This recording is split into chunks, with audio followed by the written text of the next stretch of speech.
Bugün Peşaver'den yola çıkıp Mamuhati köyüne gideceğiz. Peştunların yaşadığı bir köymüş. Bakalım bir günü orada geçireceğiz.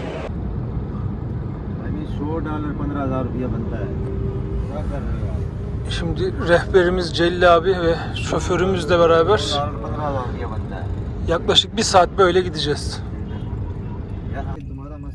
Şu an bulunduğum Peşaver şehri kuş bakışı olarak Afganistan'a 50 kilometre uzaklıkta. Yani sınıra o kadar yakınız. Dediğim gibi gittiğimiz köyde Peştunların yaşadığı bir köy. Ve Peştunlar Peştunca konuşuyor. Yani diye daha önceki videolarda bahsettiğim gibi Pakistan'da yöreden yöreye konuşulan dil tamamen değişebiliyor. Şehrin merkezinde böyle büyük bir kale de var. Ama bu kale turistlere kapalı. Daha doğrusu Pakistanlılara da kapalı. Hani içeri giremiyorsunuz. Sadece yılın bazı günlerinde bir iki bölümü açılıyormuş. Sebebi Pakistan hükümeti burayı hala askeri üs olarak kullanıyor. Yani içeride bildiğiniz askeri birlik var. Zaten kalenin dışında da öyle uzun namlulu silahları görebiliyorsunuz. Bugüne kadar çok kale gördüm ama hepsi turistikti. İlk defa böyle gerçek anlamda kullanılan bir kale görüyorum. Tabii rehbersiz buraları gezmek ya da bu köylere gitmek çok zor. Ben de ne yaptım? Kaldığım otele sordum ve onlar da Celil abinin numarasını verdiler. Aradım, oturduk, konuştuk. Bir köye gitmek istiyorum dedim. O da bu yakındaki köyü biliyormuş. Arabayı ayarladı. Şimdi köye doğru gidiyoruz. Ama orada ne var ne yok inanın hiçbir şey bilmiyorum. Gidince hep beraber göreceğiz.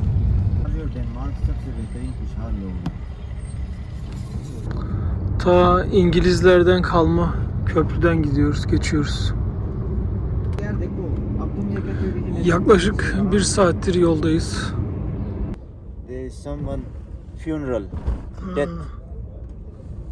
Cenaze töreni varmış. Şimdi ilk köyde bir mola verdik. Burada ne var göstereyim hemen. Şeker kamışı çok meşhurmuş buralarda. Kamışlardan şeker üretiliyor. Bize de şeker pancarı var. Ama bu şeker kamışlarından şekeri üretmek şeker pancarına göre daha hesaplı, daha ekonomikmiş. Şimdi bakacağız nasıl yapıyorlar.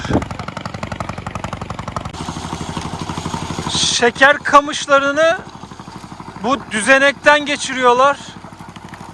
Posası bu tarafa ayrılıyor. İçindeki suyu ve şekeri gördüğünüz bu kanaldan böyle devam ediyor.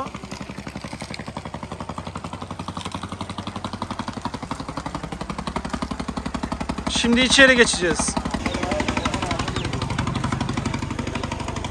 Selamünaleyküm. O kamışlardan süzülen şekerli su burada birikiyor. Daha sonra bu büyük kazanda kaynatılıyor. 3 saat kaynadıktan sonra o şeker katı hali alıyormuş. Daha sonra avuçlarıyla onları bu hale getiriyor ustalar. Yalnız yine bitmiyor. Bu bir de daha sonra kurutuluyor. Kurutulduktan sonra marketlere satıyorlarmış. Kilosu yaklaşık 80 rupi. O da 3 TL yapıyor. Bu şeker kamışlarından posa çıkıyor. Dedim bunları ne yapıyorsunuz? Onları da biriktirip kurutuyorlarmış. Ne yapıyorlar o kuruttuklarını? Yakıyorlar. İçeride göstermiştim ya hani büyük kazan 3 saat kaynıyor diye. İşte bunları yakarak o kazanı kaynatıyorlar.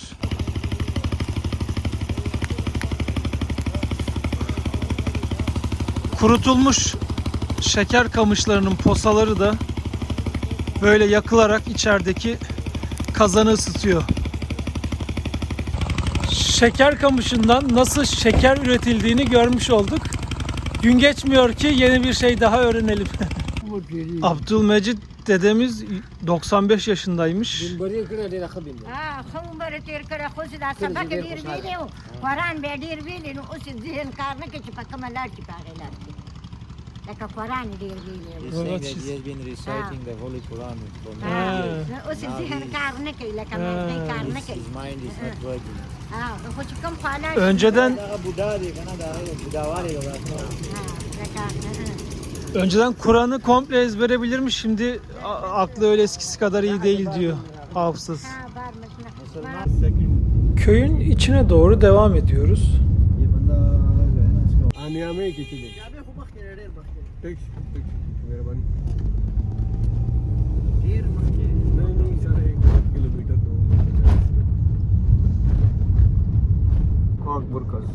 These are shuttlecock burqas. Kadınların burkasından bahsediyoruz da. But don't focus them, okay? No. Kadınları sakın direkt çekme diyor çünkü buralarda bayağı sıkıntılı öyle şeyler. Ben de zaten dikkat ediyorum. Şimdi şoförün tanıdığı bir abiyi aldık. Bir köy evine girebilmek için. Bakalım gidiyoruz. Böyle bir yerde durduk. Tabii normal köy hayatı işte. Bolca inek, öküz, camış ya da Tibet öküzü. Bunlara bufalo diyorlar burada ama bufalo değiller. Hayvan korktu ya. Tamam oğlum.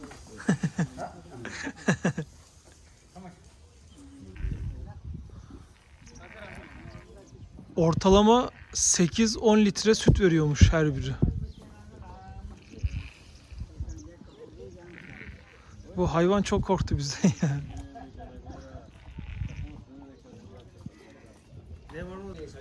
Sütün litresini de 100 rupiye satıyorlarmış. O da yaklaşık 3,5 TL yapıyor.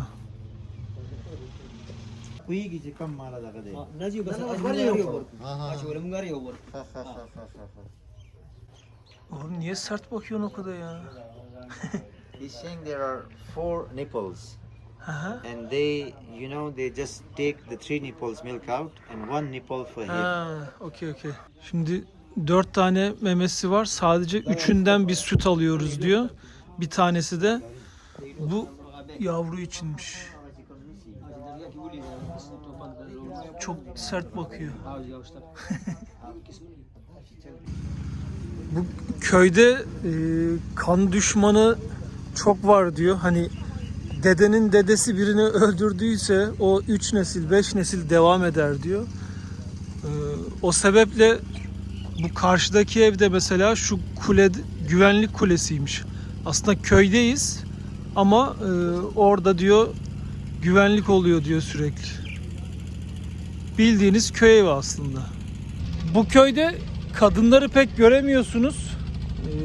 Dedim tarlada da mı çalışmıyor yani nasıl oluyor? Kadınların tarlada çalışmasına da izin vermiyorlarmış. Sadece evde duruyor onlar diyor. Yolda işte arabayla geçerken birkaç tane gördüm ama hepsi tabii komple kapalı. Ama burada tek eşlilik var diyor. Öyle 3-4 tane eş alma durumu yok diyor. Köydeki hayat böyle. Yani evin içine giremiyoruz. Hani yanımızda yerel kişiler olsa da sadece dışarıdan bakabilirsin diyorlar.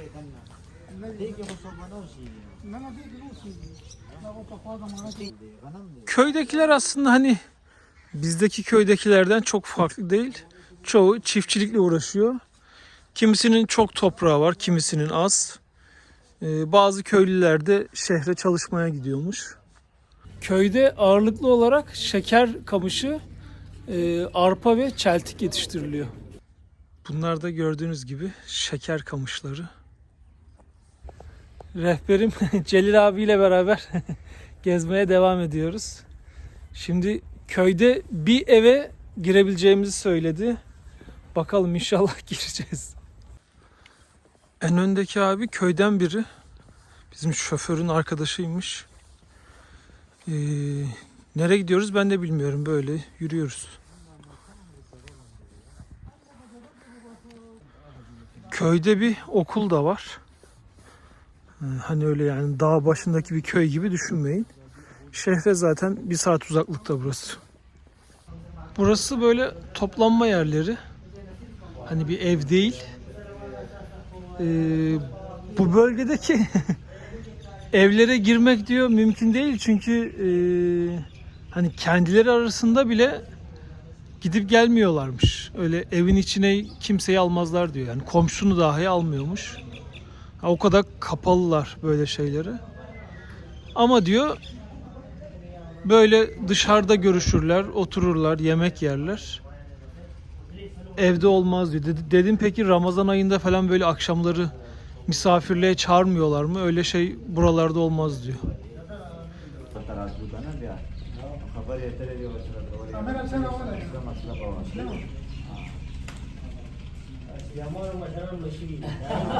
Böyle oturduk, sohbet etmeye çalışıyoruz.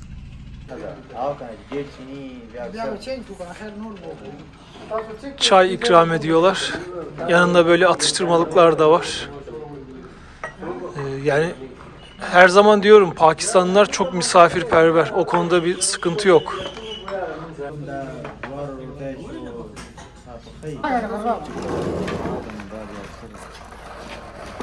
Sütlü çay.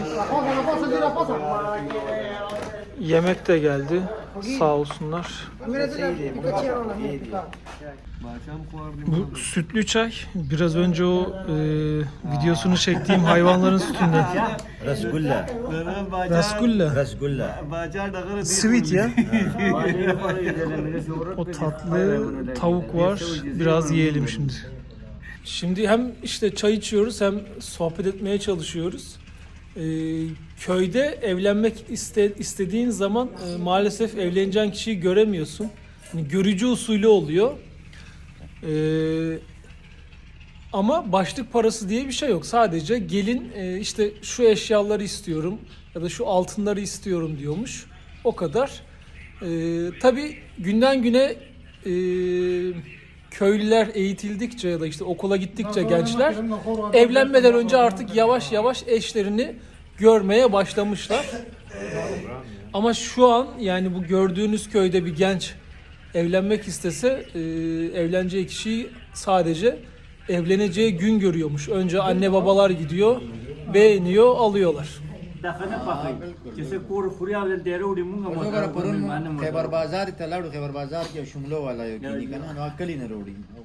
Köyde biri ölünce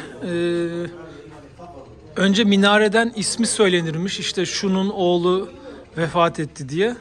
Daha sonra diyor imam işte ya da imamın yardımcısı ölüyü yıkar, kefenle beraber mezarlığa götürürüz.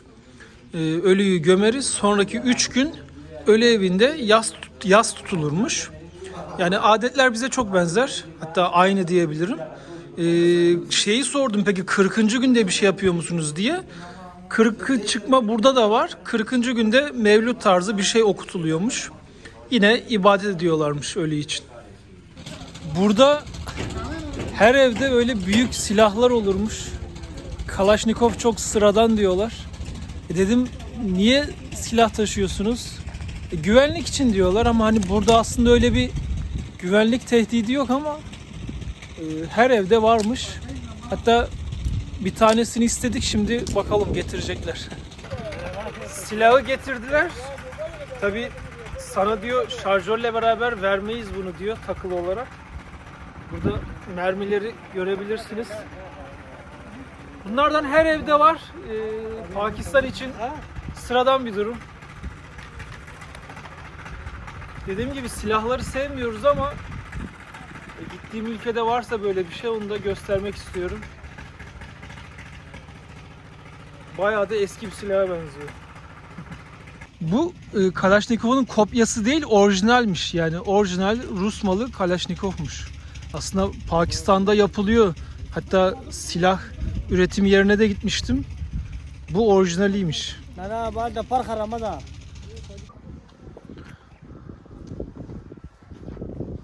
Suyu böyle yer altından çekiyorlar. Burada mesela bir tane misafir odası var.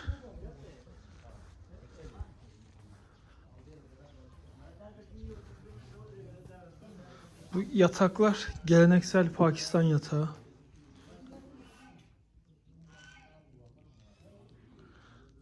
Ama tabi burası ev değil, hani yanlış anlamayın.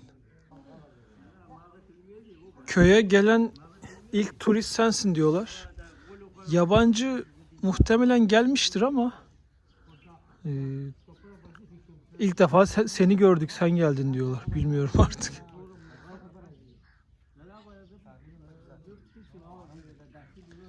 Köyü geziyoruz. Sağ olsunlar.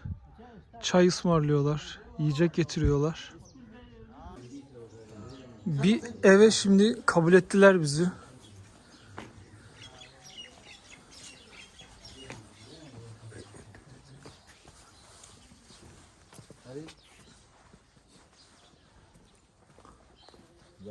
Da mun gusto ka na. Ako man diyan lagi. Kewal jinista. Da şey da koy. Yani burası büyük bir avlu. Ana kapıdan girdik. Yaz kış fark etmeksizin yemekleri dışarıda böyle pişiriyorlar. Eğer yağmur yağarsa içeride pişiriyorlarmış. Burada odalar var. Ve şu arkadaki eve bağlantılı odalar ama içeri giremiyoruz. Oralar, hani buna bile şükür yani. Bu kadar girdiğimiz bile iyi bence. Yok arkadaşlar. İçeriden bir çocuk çıktı da.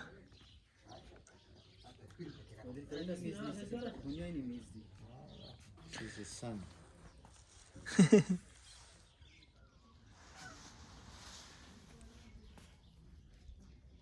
Oğluymuş.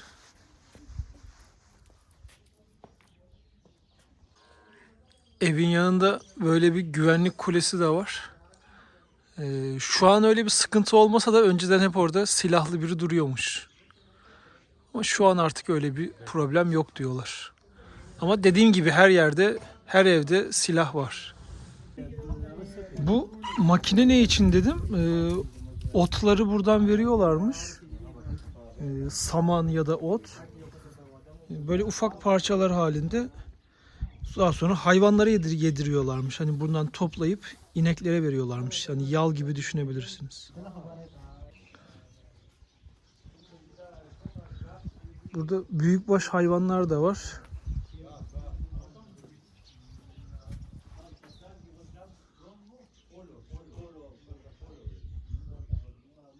Gözün ne güzel lan senin.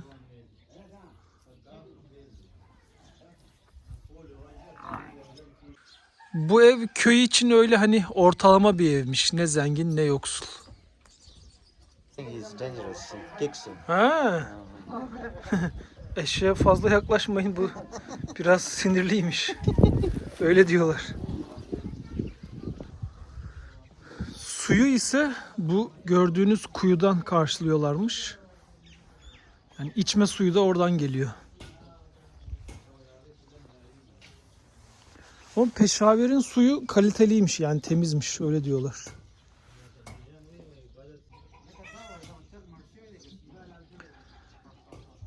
Köy evimiz böyleydi. Bu kadar gezebildik, idare edin.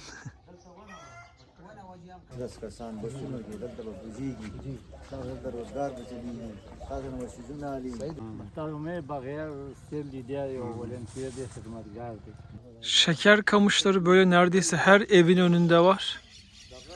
Köylülerin ana geçim kaynaklarından biri bu. Selamünaleyküm. Burada da yine şeker kamışından şeker üretiliyor.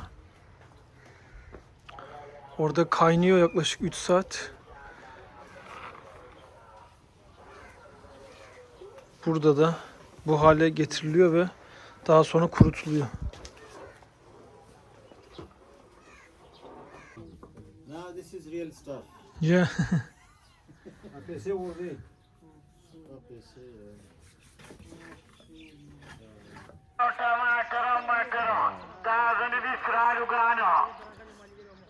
What he is selling? Vegetable. Ha. İşte sebze meyve satıyormuş abimiz. Ne kadar eşek kullansa da elinde megafonu var. Aklımıza domates gelmedi değil. Büyük usta Şener Şen'e buradan selamlar, sevgiler. Şimdi nasıl selamlaştıklarını, vedalaştıklarını göstereceğim. Like this. Önce sarılıyorsun, sonra el sıkışıyorsun. Thank you, sir. Thank you.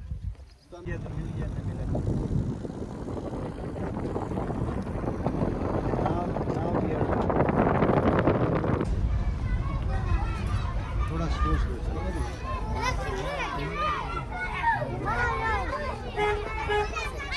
अंदर अंदर मत ले जाओ Artık dönüş yolundayız. Sağ olsunlar, çok güzel ağırladılar yani. Hepsinden Allah razı olsun. आप पूछते तो सही ना सर इसको क्यों दिए क्यों आपने दिए इसको नहीं नहीं सर हाँ ये तो सर बड़ा लखपति बंदा है अच्छा लखपति है हाँ, sir Mamon Hataki köyünü gezdik. İyi kötü Pakistan'daki bir köyde nasıl yaşadıklarını görmüş olduk. Fena bir tecrübe değildi bence. Sonraki videolarda görüşmek üzere.